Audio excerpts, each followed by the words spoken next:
we're going to go right now to Chris Benoit. And Chris, welcome to the show. Thanks for inviting me. Hey, Chris, it's a pleasure to have you on, especially this week coming off of the match on Monday.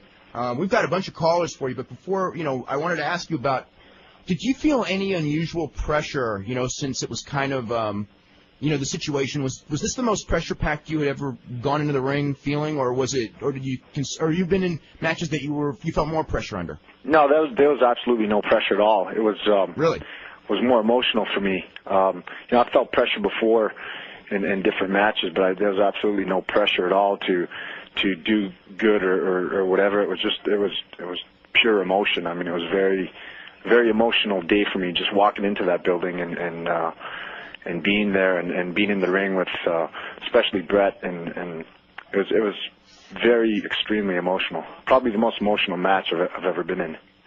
Now, do you save a lot of tapes of your matches? Somewhat, yeah. Some of them I do. That's one of them I'll definitely keep.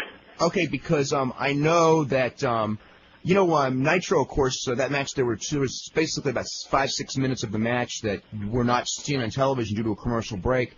But there are people out there who have, KU band satellite receivers that can get the backhaul feed of Nitro. And I know because someone had actually contacted me, there are tapes of that match unedited, with whatever happened during the commercial breaks out there. Oh, that'd be great. If you could get your hands on that, I'd appreciate a copy of that. Yeah, because I'm going to call somebody up who called me up about that, and I was going to, tell him to probably, try to get a hold of a tape for me and also a tape for you, and I would assume that Bret Hart would probably want one as well. Yeah, I'd love that. I'd say the most meaningful show that I've ever done in my whole career was the one for Brian Hildebrand in Knoxville last year, and the most meaningful match would have to be this one that I did for Owen. Mm-hmm. So it was very emotional for me. I can't imagine what Brett was going through. Yeah, I know. Especially, I think that my impression is that Brett felt a lot of pressure that, for a lot of reasons, I think he felt that he needed to have a great match, or else he would almost let the memory of his brother down. And luckily for him, he was in the ring with you, and I thought you were just phenomenal in the match, and I thought he was as well. Thank you very much. But it was, we don't often, in fact, I think in the history of Nitro, we've never had a chance to see a near 30-minute match. Yeah, Brett and I had discussed the match prior to going into the ring, and we thought, let's. It may sound selfish of that, and I'm never like that, but we both talked and we both thought, well, let's just do this one for ourselves and for Owen. Mostly for Owen. Let's not worry about, what the people are going to think, or if they choose to cheer for someone and not cheer for the other. Let's just go out there and put our hearts and souls and just let it flow, and thank God it ended up being a very good match. I'm very proud of it.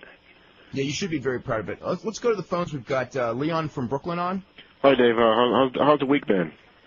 It's been an interesting week here. First week, a few technical glitches, but every day it's more and more fun. I thought yesterday's show was a lot of fun, and I think today's show is going to be a lot of fun as well. I just want to say, Chris is he's a very good wrestler, and I'd like to know, Chris, what's your training regimen? Because you're obviously in very good shape. So how do you train like every day, or how do you go about keeping your body in shape? I train as much as I can. I just go by how I feel. Usually when we're on the road, it's so it's very inconsistent. I may be on the road for 10 days and have 4 days off, then on the road for 2. There's no real schedule, so I just I go by how I feel when I get up in the morning. I try to make it in there at least 5 times a week. Actually, how much?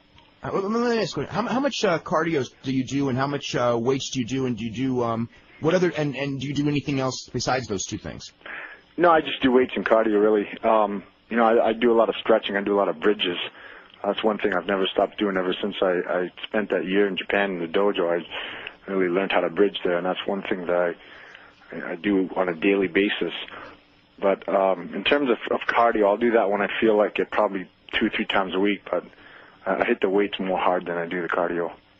Now, if you hit a lot of cardio, do you sense your weight going down? And do you do things as far as diet, as far as to keep your weight up? Or some guys diet to keep their weight down. Some guys, diet to push their weight up. And I know that you're naturally a smaller guy than most of the wrestlers. Mm-hmm. Do you make yourself eat 6 meals a day, or is your eating just kind of well, I'm on the road and I just, eat when I get the chance, kind of. Yeah, not really. It's just common sense eating. I try not to eat fried food and low-fat foods, and I hit 2 or 3 protein drinks a day. So just real common sense eating. I'm not really regimented to any diet.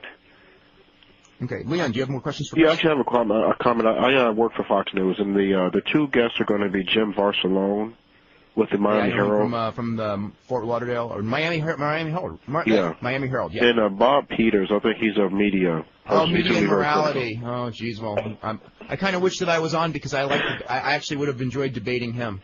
And my final question is, Chris, do you think wrestling is ever going to get back to a point where we can have 30-minute matches, or do you think that's pretty much long gone? Well, you just seen it last Monday. Yes. So, I never say never. It depends who's in there creatively and what they want. And you watch pay-per-views and you get those kind of matches sometimes. So I don't know if you'll get it out of one show, like a whole show being that. But I don't know if that'll ever happen. But I don't think that'll ever die. Okay. Well, good luck. Thank you. Yeah, okay. I hope that won't die because watching that match, it was something. In the last 5 minutes of the match, I guess I was very nostalgic for. It reminded me of matches that I'd seen a lot in the 80s involving Ric Flair, where he would do like a 30-minute match with Barry Windham or somebody like that. You're probably familiar. Or one of the really top wrestlers, or Ricky Steamboat. And I hadn't seen a 30-minute match in the United States anyway for a long time. I don't even remember the last one, and it was. I just thought that it was a very refreshing type of match, and it was good that it got over.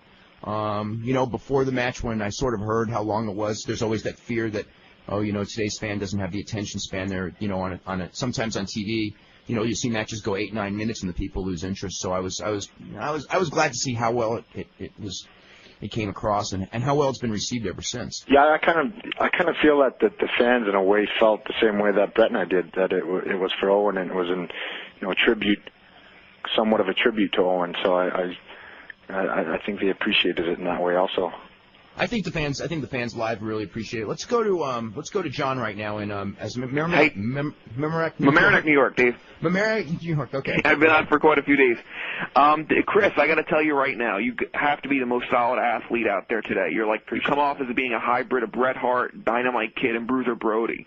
Thank you. I mean, it's incredible to see you perform. Last year, I remember reading through the Observer that you were doing the contract negotiations with WCW. How close did you come to jumping to Titan? During the negotiations. Pretty close, actually. I sat down with Eric and talked to him about how unhappy I was with storylines and how I felt that I wasn't contributing at all, and that goes back to spending all that time in Japan and all that, and a lot of tours I'd be over there, I'd be the first match for the whole tour, but after every match you walked out of there and you felt like you were part of a team. And that was my biggest complaint, is that there was no team spirit. I never felt like I was part of a team in WCW, and when I sat down with Eric, he promised me that things would change and assured me that changes were in the making and all that, and I figured I'd been with the company. Most of my good friends are with WCW, so I opted to stay. With Eric now gone and Vince Russo who's going to be running the show pretty soon, do you feel more comfortable in where you are? And since you re-signed under Eric's terms, do you feel more comfortable with what Russo might be able to do for you? Well, I don't know Vince Russo personally, but from what I understand, he's a real, he's into the characters and developing characters, and that's one thing that I've always had a lot of ambition in doing, and that I felt that I lack. I'm very weak in interviews and that, and character-wise, and that's something that I'd really like to develop in myself. And having someone like Vince Russo and then watching what he's done for guys up in New York it's very exciting. And I speak for a lot of the younger guys also. Guys that I know that they're just very excited in having him come in. Just in watching the inconsistency in storylines that WCW's had in the last couple of years. Having someone in there that'll be on top of all that is very refreshing. In a way, you're very similar to Bret Hart in that a lot of people have had their best matches with you. I remember seeing you in a match with Jerry Lawler here in New Jersey quite a few years back. And, I mean, even you made Jerry Lawler a credible athlete 20 years past, his prime, Who really, stands in the spotlight of praise you after a match of saying, you've really taken me to the limit? Who has done that? Yeah. No one really stands out. I mean, it takes two in there. That's true. I feel that, the guy I'm as good as the guy that I'm in the ring with is with me. So it's. I mean, you're both out there trying to make each other look good at all points. Yeah, exactly. So that's why I can't stand these guys that have these attitudes and these egos about looking too strong or getting beat, or it's nonsense. What kind of a character do you envision for yourself? I remember when Paulie tried to craft you as a crippler, but without the mic skills. What do you see yourself as an actor/wrestler?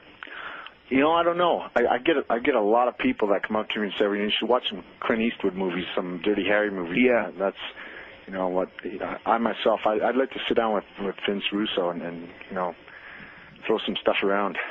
Well, Chris and Dave, it's been a pleasure speaking to both of you. You guys take care and have a good evening. Thank you. Bye-bye. Okay, Chris, this brought up something that I wanted to ask you about. You're looking forward to going to Japan. I guess you're going in about a week or two, right? Yeah, I leave on Wednesday. Okay, so you're leaving on Wednesday for a little over a 1 week tour, is it? Yeah, I'll be gone for 10 days. Yeah. It's when was the last time tour, I guess. What? It's a 1 week tour, I guess, but I'll be gone for 10 days. So. Yeah. How long has it been since you've wrestled Japan? A couple of years now. This has been a couple of years. Wow. So yeah. I mean, and a lot of people know this.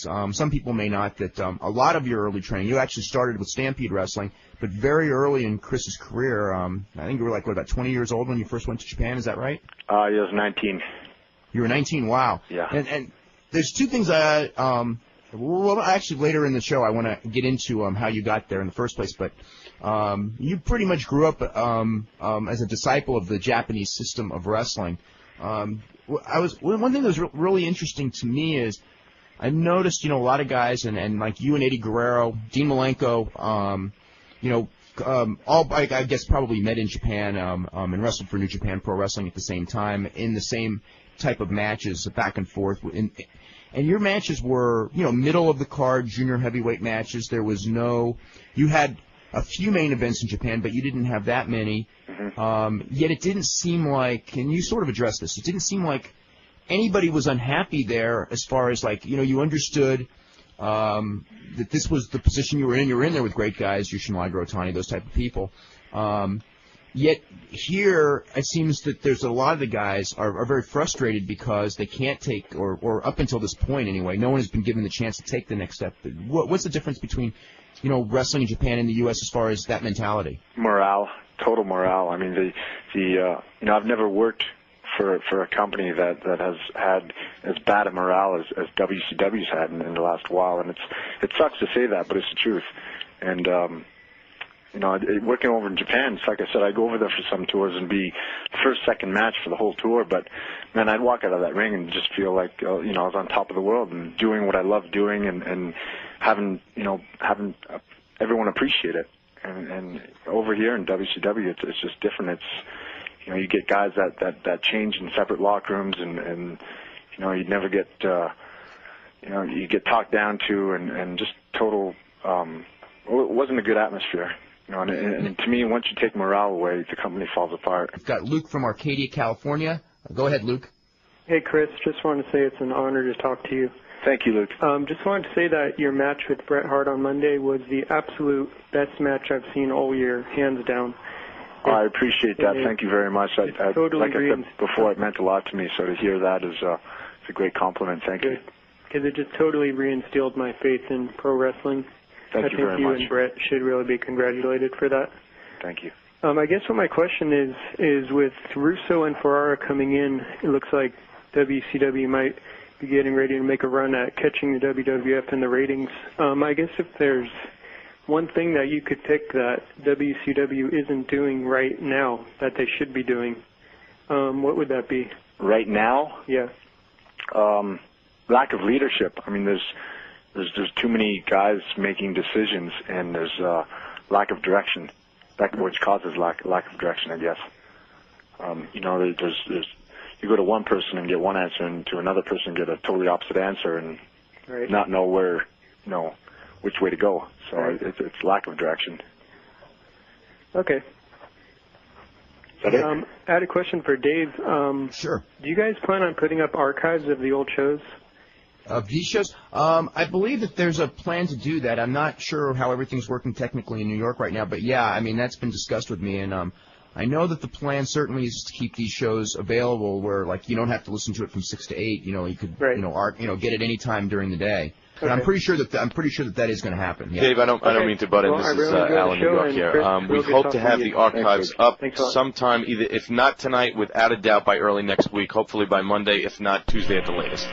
Okay, I guess I was just told that the archives will probably be up tonight or tomorrow, Monday at the latest, so we are going to have all these shows archived. That's good to know. Jason in Nashville, are you there?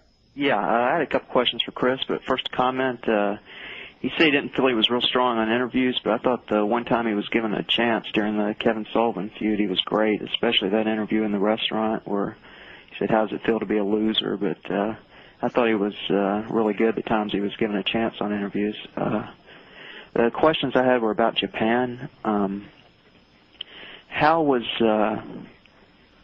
much time did you get, or as far as getting to know the guys outside the ring, some of the Japanese wrestlers, were you able to get to know them at all? Well, because of the language barrier, it was limited. But when I spent that year over there, I was living in the dojo and traveling with a lot of them, so I got to know some of them pretty well. But when you're on tour over there, I mean, the only real time you get to spend with them is at the arena, and if you go with a couple of them after the matches. But I've got some very good friends over there, yes. And the other question I had was, there was a match in Japan where you went to the top rope and you did the airplane headbutt all the way to the floor. And I was wondering if you took any special precautions, like to protect your knees, to keep them from blowing out. Did you wear any extra padding or anything like that? No, I didn't. No, just something crazy, and something crazy I did. And I remember I nearly blew my shoulder out on that. I don't think I'd ever do it again, but back then it was a little more and less regard for myself than I am now. I don't think I'd ever try that again. Chris, did you get a chance to talk to Harley Race in Kansas City? Briefly backstage. He'd shown up with his wife, and we spoke for a little while, and that was it. Yeah, because I remember, I don't know if the first guy I ever saw do the diving headbutt was Harley Race, and I don't know if he went to Calgary. I don't know where, I know Dynamite Kid did it a lot in Calgary. I don't know if Dynamite Kid learned it in England. I'm not sure. I just remember, in the 70s, Harley Race was the first guy to do that move. Yeah, from what I hear, he's the first guy to ever have done it. Yeah. Off the top like that, so. When you trained in Japan, was Funaki training at the same time that you were there? Yes, he was. Yeah, how was, a lot of people don't know, a lot of people don't know who Funaki is, and then some people do as far as the pancrafts and the shoot fighting and everything, but I remember when Funaki first broke in, my feeling was when I first saw him, and Chris, you were in Japan, I know you were in Japan at this time because this is late 80s, that he was going to be probably, of all those young guys, I thought he was going to be the biggest star of them all, and then he chose a different direction. And I was just wondering, what you thought, because he was probably 15, 16 years old probably when you first met him. Yeah, actually, I had my very first match ever in Japan was against him. Oh, I didn't know that. Yeah, it was. But he was always he always showed tremendous athletic ability when in the dojo. I mean, he was, out of all the guys that were in the dojo at the time, he was, by far the most athletic and the most talented when it came to wrestling and submission wrestling. And when he broke off and went off into submission wrestling, I thought for sure he was gonna, he climbed the ladder very quickly, and I thought he was gonna step there for quite a while. I think, especially now because Funaki's about 30 years old and he's been doing that stuff for a long time, I think it'd be really good for him to come back to pro wrestling, to kind of save his body and kind of, he could be, especially in Japan where he's made his rep in one thing, he can go to New Japan. It's a natural, I think it's a natural thing for him at some stage. I'd love to see him come back. I mean, like, as I said, and I remember in the dojo, he was so talented and he picked things up so quickly. I think he'd be very successful in professional wrestling. Now, Jason, are you still on the phone? Yeah. Okay, do you have any more questions? Last one was just, what was the worst injury he suffered in the ring? Because he wrestles a really physical style. The worst I've ever suffered in the ring? The worst injury. Probably something. One time I took like a rana over the top rope in Japan, but from Sabu, and I landed like, instead of landing on my back on the outside on the mat, I landed on my shoulder, and I thought I'd broken my shoulder, but fortunately I hadn't. But that was probably the worst. I wasn't able to move or train for a couple of weeks. Now, when you I guess it was you had the elbow injury that kept you out for a couple months, I guess last year. Yeah. Yeah. Yeah, I was very fortunate, though. It was just a torn ligament, and I had the operation, which was successful, and I didn't lose too much. I don't think I really lost anything, any strength or anything out of that arm. Recuperated very well. Steve from Brooklyn, you're on the air. Yeah, Chris, I think you're one of the best wrestlers out there right now, if not the best. And I think your match on Monday was a great wrestling match, and I really didn't want it to end. And I understand the finish, but I would like to see a draw too, though. But I was wondering, what would you think about working with Vampiro? Working with him? Yeah. I'd like to have that opportunity. I love working with all kinds of different styles, and he works this kick style, and he's got a lot of lucha style to him. I think we'd be able to have a great match, and I look forward to the day that we're able to step into the ring and have some time in the match that we could test each other. Okay. Do you have any other questions, Steve? No, I just wanted to say that I think that he should definitely be elevated to the top, and definitely should be like a world champion real soon. Thank you, Steve. I'm glad that you appreciated the match I had with Brett. Yeah, I really appreciate the wrestling aspect more than the angles and all that other stuff, the interviews. Thank you. Yeah, I will say this, among people who, really, really follow wrestling closely, they really appreciate your match because you're, it's no nonsense and you work hard and, no laziness and it's a very believable style. It's not just flashy moves that sometimes hit and sometimes miss. And, there's people who like that too. There's room for all forms of wrestling, but to do the style that you do and as solid as you do, it's I don't know, it's one of my favorite styles as well. And a lot of people, I think a lot of people don't know this, but you've probably, Mike Tay brought this up actually on Monday night, that you and Owen Hart probably wrestled in more different places and were successful in more different places than just about anyone, because of U.S., Canada, Mexico, Japan, Europe. Germany, yeah, exactly. Comparing all those different styles, I mean, what's your favorite? And you've kind of blended in a little bit of all of them into your style now. My favorite would probably, I enjoy wrestling over in Japan the most. But right now I'm in the States and I feel very challenged. Like I said before, I want to develop my interview skills. I want to develop more of a character. And that's a big challenge to me, and I hope I have the opportunity to do that, because it's something that I like to prove not only to myself but to a lot of fans out there. We've got Jeff in San Jose on. Jeff. Hey, how are you? I'm doing pretty good.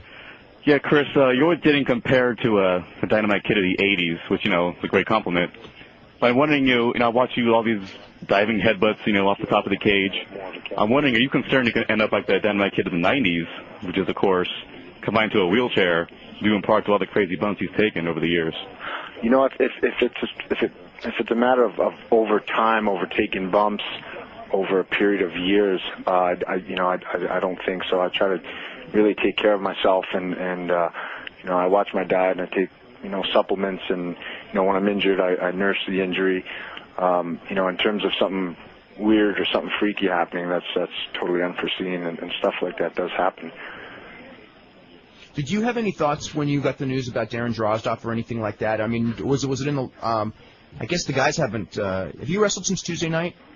No, I haven't. No. Okay, I was just wondering what the feeling would be in the locker room, because you had one of those things where it's it's just a freak thing. It can happen to anyone at any day. Just you know what I'm saying. It wasn't like it wasn't, it wasn't something done stupid. It was just one of those things that happen in sports, really. Yeah, most definitely can happen to anyone at any given time. You look at what happened to Bagwell with Rick Steiner. I mean, it's just a freak thing, and stuff like that does happen. And I don't know him, but I mean, my thoughts have been with him all week, and it's just stuff like that. There's really nothing you could do about it. I mean, we take all the precautions that we can, and we try to be as safe as we can. But those kind of things happen, unfortunately. A lot of people, when something like this happens, and the media's really come out and goes, is wrestling, out of control. And sometimes wrestling, I think, is out of control, and sometimes it isn't. But the situation, sometimes when I look at this, I think that it's a real testament to the guys and how good they are, that things like this don't happen more. And that's one of the things that concerns me, I guess, of backyard wrestling, because you have guys who aren't trained, and then they're trying to do some of these things. And Chris trained for a long time in Canada and a long time in Japan, and it wasn't easy training. It wasn't just like you walked in the ring one day and started doing these diving headbutts. No, but I mean, I remember when I was 13, 14 years old watching Stampede Wrestling, and we'd go in the backyard and we'd be suplexing each other on the grass and, doing pile drivers. And I mean, I did that when I was a teenager too. Did you really? Yeah. Jeff, do you have any more questions? Yeah, did you feel slighted at all that a bigger deal wasn't made of that headbutt off the top of the cage on Thunder? Because to me, that's almost as dangerous as the Mankind falls in the Hell in Cell. I didn't feel slighted. I just thought it was, poor on production or whoever's decision not to exploit that and use that. I mean, I just thought, well, that's kind of crazy. They should have shown it a little more, or whenever someone has a good match or something, talk about it more. I mean, one of the worst things on watching Nitro is when you're in the middle of a match and they start talking about something else. I talk about the match that's taking place and what's going on in the ring. But that's beyond my decision, so nothing I could really do about it. Jeff, anything else? That's it. Thank you. Okay, thanks, Jeff. There's a few years ago you were wrestling for ECW, and I guess at that point in time you had some tryout matches with the WWF, and I guess there was also when you, Chris, and Dean and Eddie Guerrero all came to WCW. At that point in time, there was also a decision, WWF for WCW. What was your thoughts, between the two organizations at that point? Well, I went up to WWF and talked to Vince, and I worked 3 shows there. One of which was with Owen, which probably the best out of the 3 shows, the best match I had out of the 3 shows. But New Japan had more of a working relationship with WCW then, which meant a lot to me because I didn't want to break ties with New Japan. And Eric had assured me that I'd be able to go back, quite periodically to Japan on tours several times a year, which was a big influence. Now, do you have your favorite Chris Benoit match, the match that, like, you would, if you were, trying to send a resume tape out or something like this to say, this is the favorite match that I've had, and also as a fan, maybe growing up or even as a pro wrestler over the last, 13, 14 years that you've been wrestling, where you would say, this is, or maybe a few matches where you say, these are the best match I've ever seen. I'm in awe of this match. Like, what stands out in your mind? Yeah, it's too hard to say. I mean, I've had so many great matches, which, like in Japan and on little spot shows in way out towns, like with, Eddie Guerrero, that people that wasn't televised, that people never get to see, or with Liger or Otani or Malenko. So it's hard to pick. It's hard to pick one match, and I look at things that that mean something to me emotionally, and to me the most is the match that I had with Brett for Owen. If I had to pick one match that meant something to me emotionally, but in terms of great matches, for the entertainment or the wrestling that was entailed in it, I couldn't pick one.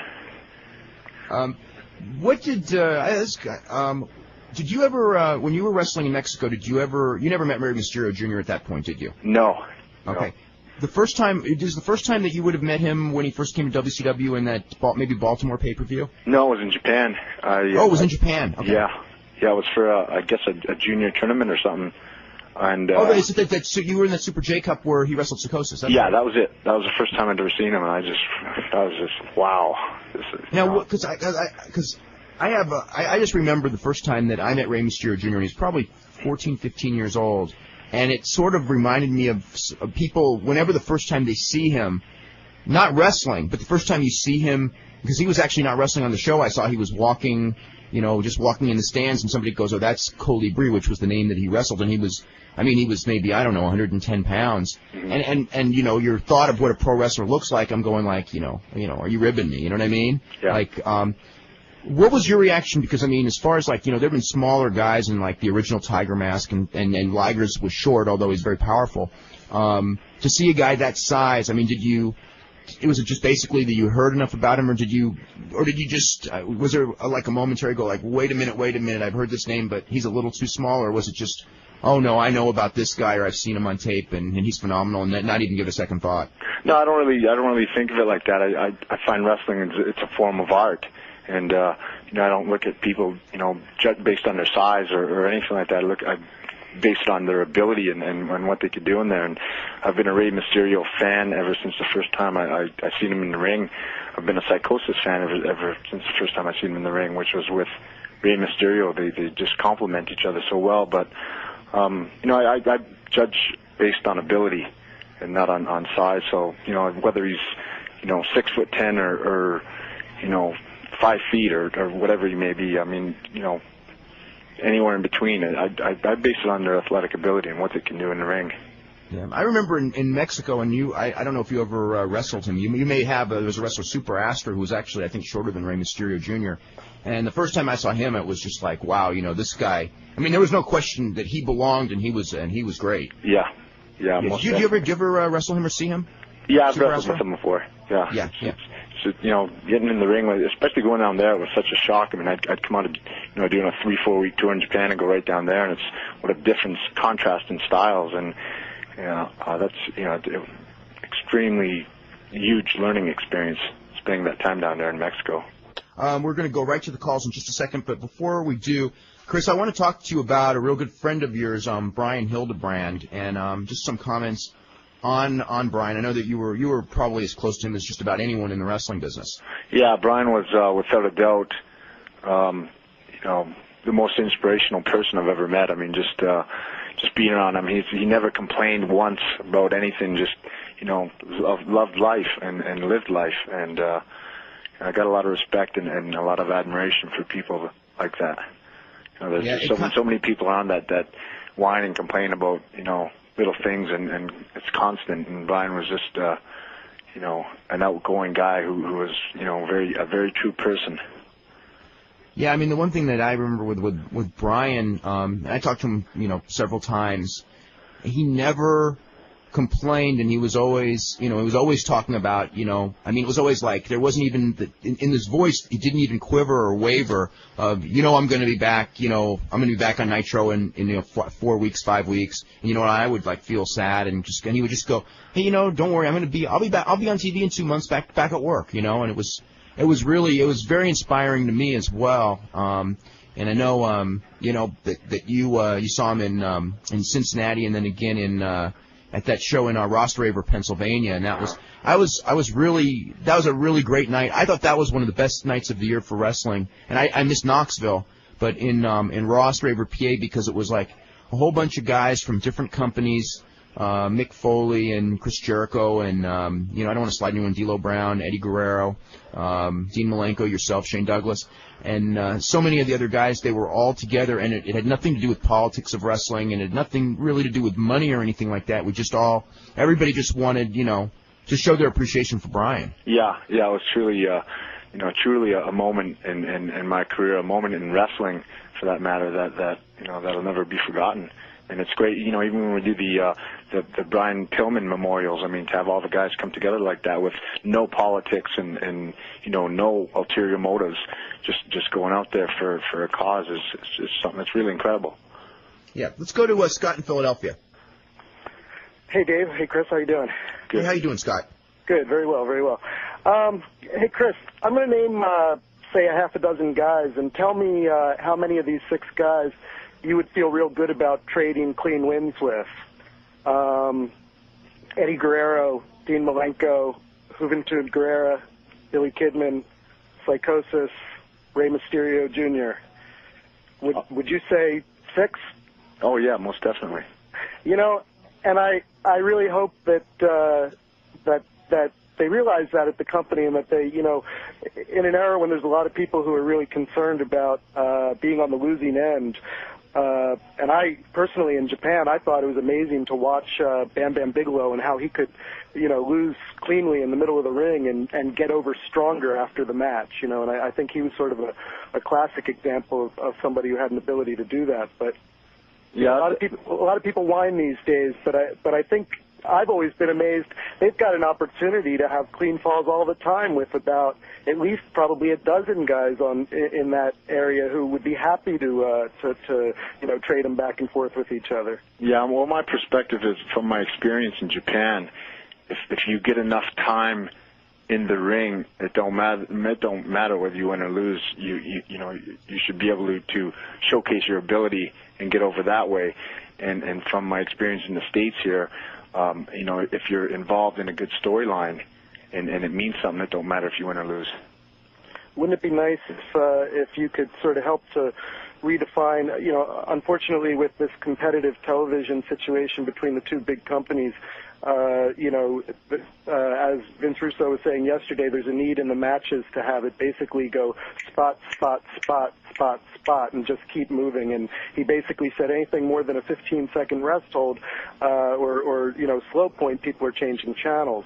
And so, you know, he was saying how in the WWF, that's how the boys are used to putting their matches together, where things are constantly happening. And I hope, you know, I think that longer matches, and by that I mean 10, 12, possibly 14, 15-minute matches, can happen as long as they move like that. And I just hope that you never lose that great psychology and the ability to work at a pace that makes sense, but yet sort of constantly, you know, have things happen. I think you're the classic example of who can do that and have long matches on television. Yeah, it all depends where it fits in creatively also. I mean, you know, you could have these 5-minute matches, bang, bang, bang, bang, bang, or these, you know, 20-minute matches. It's where it fits in creatively in the storyline that you're involved in. That makes a difference. Yeah. Hey, just one specific person, Brad Armstrong. How would you feel about that? I think he's extremely talented, and I think he's underused, and I think personally he's just been beaten down so long that he's lost a lot of, you know, faith in himself, and you know, but I think there's something hidden there that needs to be brought out, because I think he's a very extremely talented wrestler, and he's got a lot of character. He's like something waiting to explode. You know, I think that, like, when it comes to the long matches, I think it's always it's not there's a context for everything. I think that and granted, like, every era is different, but I remember let's go back 10 years ago. Most television matches were not that long 10 years ago either. I mean, there was a period where, you know, most of these TV matches were 2, 3, 5 minutes. But every now and then we had a 20-minute match on television. Every now and then we had, you know, maybe once a year there would be a match that would go the whole TV show. I remember a Ric Flair Barry Windham match.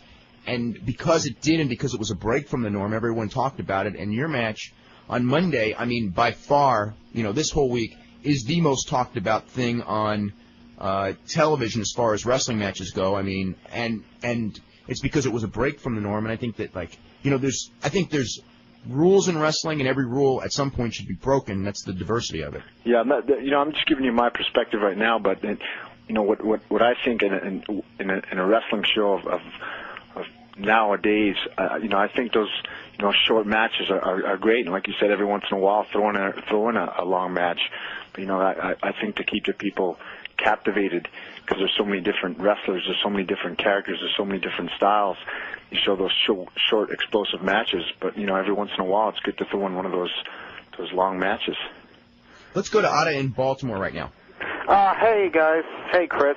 I was just wondering. I don't know if you talked about this, but what do you personally think of Vince Russo and Ed Ferreira coming to the World Championship Wrestling? Because I think it may help out WCW in the long run. Well, I think WCW definitely needs change. I'm glad to see them come. Personally, I don't know them. I've never worked with them before, but I welcome change here because we obviously need to do something. I think. Oh, sorry.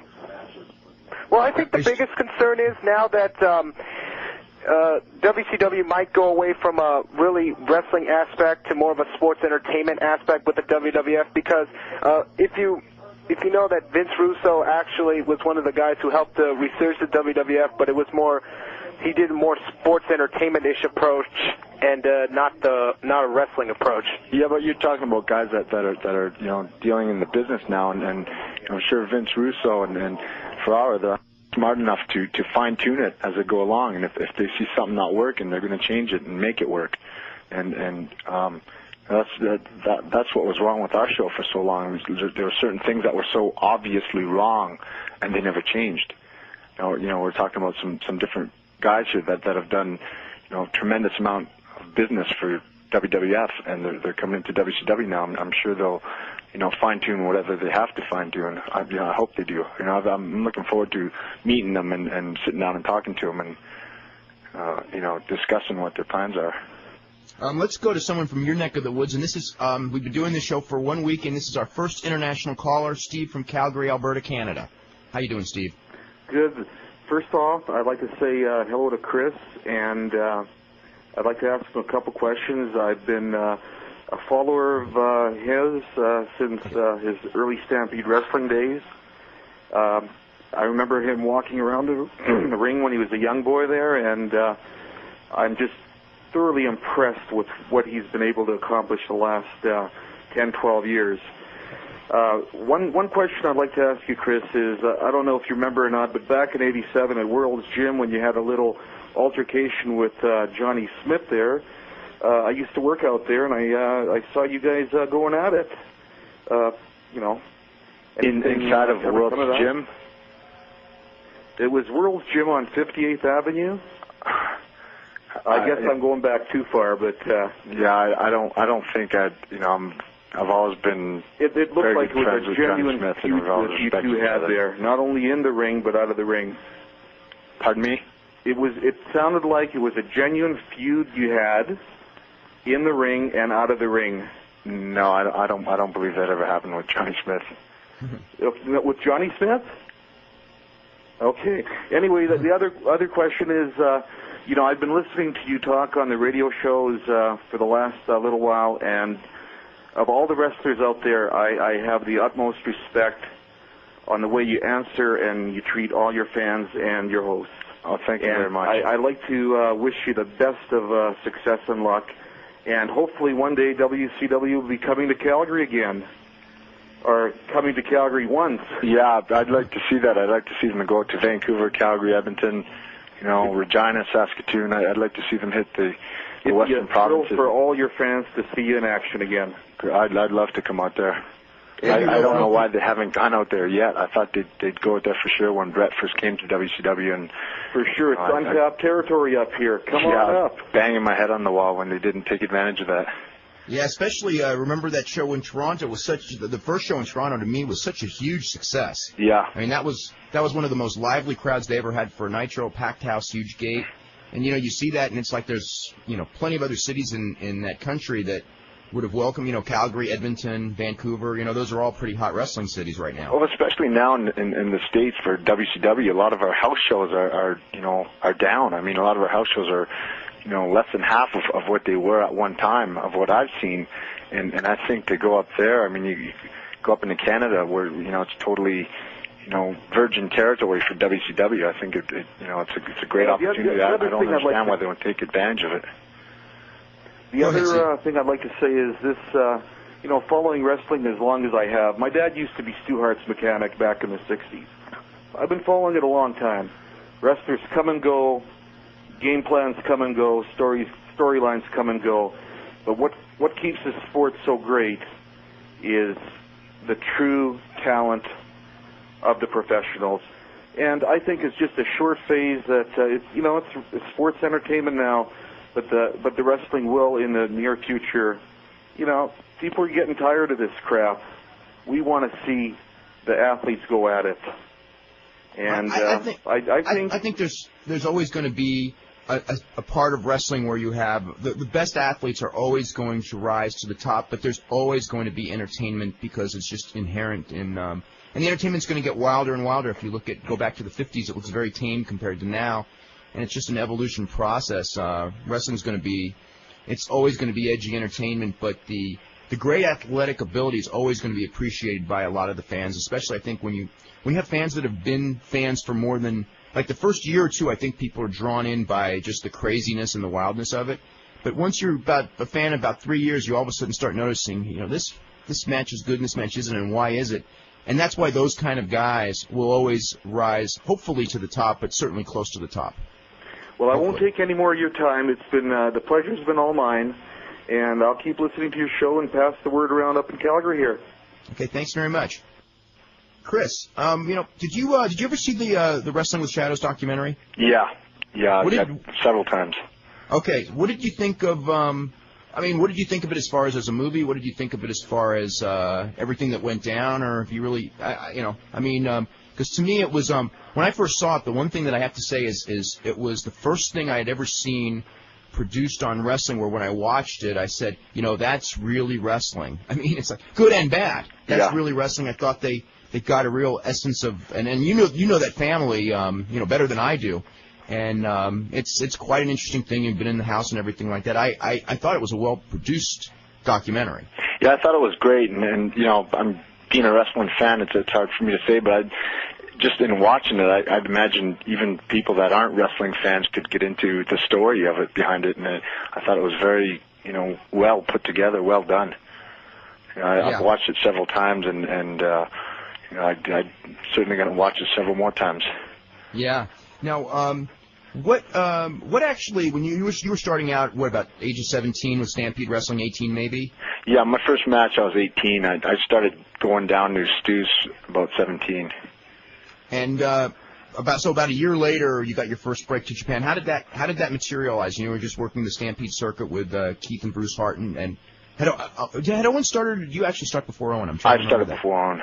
Okay, you started you started, then you went to Japan, and that's about when Owen and Brian Pillman broke in, right around that time when you were in Japan, right? Yeah. What got you to Japan? Tokyo Joe, who's an agent. He lives in Calgary, and he's an agent for New Japan Pro Wrestling because of the history of Stampede. I mean, they had so many Japanese wrestlers come through there.